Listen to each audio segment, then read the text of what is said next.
Sveiki, visi gimę po ožiaragio ženklu. Pasižiūrėkime, kas jūsų laukia ateinančią savaitę, tai yra nuo balandžio 14 iki balandžio 20 dienos.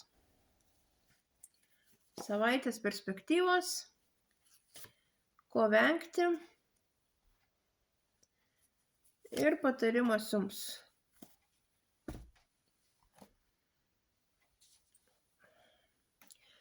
O ateinančią savaitę ožiaragiams teks priimti kažkokius tai sprendimus. Gali būti, kad tiesiog turėsit aklai rinktis. Šiuo laikotarpiu norėsis tiesiog užsimerkti ir gal nematyti reikalų, kokie jie yra iš tikrųjų.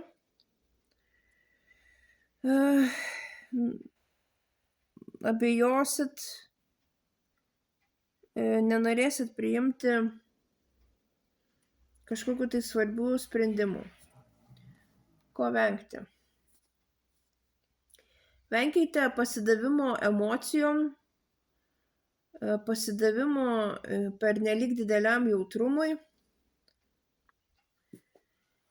Tiesiog turėsit šiuo laikotarpiu mokintis valdyti savo emocijas, nes jos jums gali pridaryti daug bereikalingos žalos.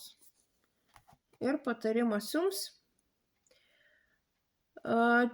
Džiaukitės gyvenimu, iš tikrųjų jūs turit viską, ko jums reikia ir tikrai jums nieko netrūksta. Galbūt jums atrodys šiuo laikotarpiu kitaip,